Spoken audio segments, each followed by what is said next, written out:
So in the last lecture, you learned how to handle uncaught exceptions. So if there is an exception in your application and you have not caught that exception using a catch block, you can subscribe to uncaught exception of the process object. And here you can log the error using Winston. However, this approach only works with synchronous code. In other words, if you have a promise somewhere and that promise is rejected, this code will not be executed. Let me show you. So here on line 29, we are throwing an exception. Let's replace this with a rejected promise. So constant p, we set this to promise.reject.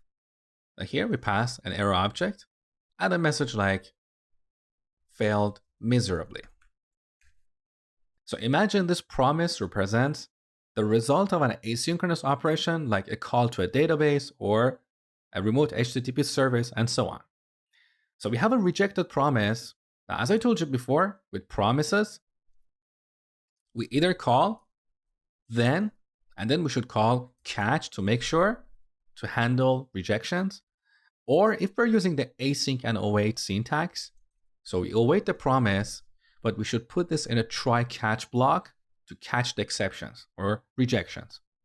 Now in this code, we have a promise, and I'm going to call then, pass a simple callback, console.log, done, but I'm not going to call catch. So we'll have an unhandled rejection. Let's see what happens. So back in the terminal, node index.js. All right, look at this warning. You have seen this before. Unhandled promise rejection. And here's our error. Now with the current version of Node, this unhandled promise rejection does not terminate the Node process. But as you can see in this warning message, in the future, promise rejections that are not handled will terminate the Node.js process. So you can see this process is still running. We're connected to MongoDB. We're not in the terminal. In the future, when we have an unhandled promise rejection, we'll end up here. So the process will crash. So now let me show you how to deal with unhandled promise rejections. This process object has another event similar to uncaught exception called unhandled rejection. We can subscribe to that. So I'm going to select this code, duplicate it, and change the event name to unhandled rejection. Again, note the spelling. And here we can change our message to we got an unhandled rejection. Okay. Now, before we run the application, I want to show you in our log file, we only have one message, and this came from catching an uncaught exception. But when we ran the application a few seconds ago, we had an unhandled promise rejection. We could not log that, right?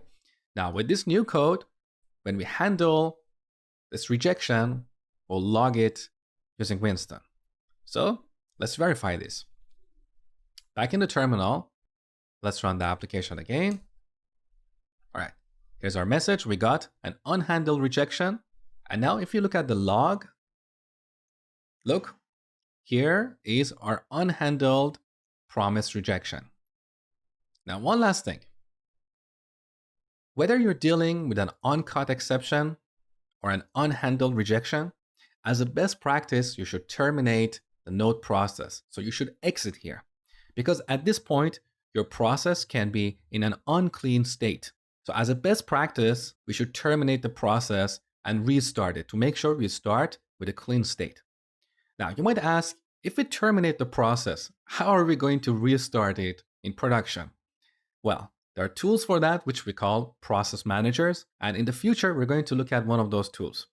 So here, I'm going to modify this code. We no longer need this console.log.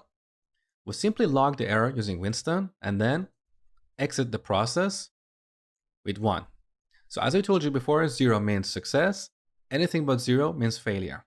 I'm going to make the same change to this other function. Done. Now, there is also a different way to write this code. So instead of these 3 lines, we can call one of the helper methods in Winston. So Winston has this method handle exceptions. Here we need to pass one or more transport objects. So new Winston dot transports dot file. We pass an options object here and set the file name to something like uncaught exceptions.log. So note that when we call handle exceptions, we're specifying a different transport than the one we have configured with our default logger. Now you may use the same file name or a different file name, that's entirely up to you. We can also have multiple transports. One question you might have is whether you should log messages to a file or to a database like MongoDB.